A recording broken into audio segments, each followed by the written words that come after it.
What's up guys, my name is Vibes. Thank you guys so much for tuning into my debut video on YouTube. It has been such a long time since I've uploaded a YouTube video, so please bear with me. Today we're going to be doing a Dying Light 2 mod menu or developer menu, and how to install it, how to use it, and how to uninstall it, so that way you can play vanilla whenever you want to. As you can see, I just jumped off my riding broom.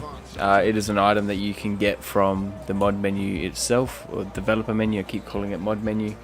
It is an absolutely insane menu, and I'll show you it right here. So when you press escape, it just pops up in the big space of nothingness that's here, and it has a whole bunch of different features that you can go through and have fun with yourself. There's a whole bunch of different items you can go through. There's cheats such as God mode, no chemicals, you can force the weather, unlimited ammo. There's just so much stuff that you can do. Collectibles, you can adjust your skills, so like level 25 traversal, level 25 combat, your inhibitors, you can change all that. There's just so much you can do with this mod menu. It's nuts. The items are by far the coolest because you can get pretty much any item you want. Craft plans, if you see craft plans, those are blueprints, so just be mindful of that, because for remote C4 you're going to be getting a level 8 upgraded blueprint, basically, instead of a level 8 upgraded remote C4. You're going to get the blueprint to make them, basically. So just keep an eye out for the craft plans and not the actual items themselves. If you want the items themselves, just type in, so for rage booster, if you just type in potion, and it comes up with craft plans, so you just want to go up to the top, and as you can see it says potion. It doesn't say craft plan in front of it, so this one here is just going to give me 9,999 toughness boosters. The reason it's 9,999 is because I have paired it with a few other mods that let me do that. Same with items held. I can hold a lot more items, my stash can hold a lot more items. And I've got a few other mods as well that I'll have to get into in another video. But yeah, let's get into the installation of this Dying Light 2 developer menu. So in the description below I've left a link, this one here, Dying Light 2 developer menu, and that's going to take you to this page here. Oops, sorry. Where is it? That one. Yes. So the developer 2 Dying Light 2 developer menu. It's made by Serif, and they've done a very, very good job on keeping it relatively updated for us to constantly come back to and make sure it's always going to work. They've done a really good job. They also show videos on like a few things that you could do in the game, such as the third-person gameplay and how to install it themselves. It does it a different way there. The post is a good thing to check out to make sure that the thing is still working. If you see that there's a lot of comments saying it's not working, something bugged, maybe don't try it, maybe just leave it for a little bit. But yeah, just wait for an update if that's the case. And when Dying Light 2 updates in Steam, sometimes there will be an update for this developer menu, so keep that in mind as well. So the way you install this developer menu is by manually installing it through here. Unfortunately, we can't use Vortex, which is a mod manager that lets you merge all of the mods together into one data pack. And a data pack is what I'll show you in just a second.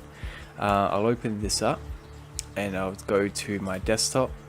As you can see, I've already downloaded the Dying Light 2 developer menu from clicking manual here, and I've moved it to my desktop. And then I've also extracted it using WinRAR. So if you don't have WinRAR, make sure you just quickly Google WinRAR and install that. It is free, doesn't cost you anything, and it's extremely safe to use, don't worry. I extract it here, and that gives me this one here. It is a source PH file, source and work, which now what you want to do is you want to open up your Steam, go to library, and then go to Dying Light and manage, and then browse local files. And that'll bring up the Dying Light 2, which is there, and then the mod, which is there. So as you can see, we have a PH file and source and work is in that file of the Dying Light 2 as well. So what you do is you go into source. As you can see, I have 0, data pack 0, data pack 1, data 2 and data 3 pack. So 2 of these ones are mods, and I've merged most of my mods into data 3. So what I can show you another video on that in the future on how to merge mods together, but for this video I'm just going to be showing you how to put the Dying Light 2 pack into it. So what you do is, it's pretty simple, you just drag and drop it in there, but the only thing you need to keep an eye out for is the number of the data pack. So if you already have a data pack 2 in your folder, which I don't think you do on a vanilla, you can just drag it and drop it. But if you do already have one in there, maybe you need to change the number to the next value up. So for me, I would have to change it to 4 because I've got 2 and 3. So this one would be 4, and then I would drop it in there and it wouldn't need to replace anything. And you do the same thing for this one. You go into here and you're going to have these 2 files in the same work bin 64. That file there and this file here. What you want to do is you want to copy those 2 files.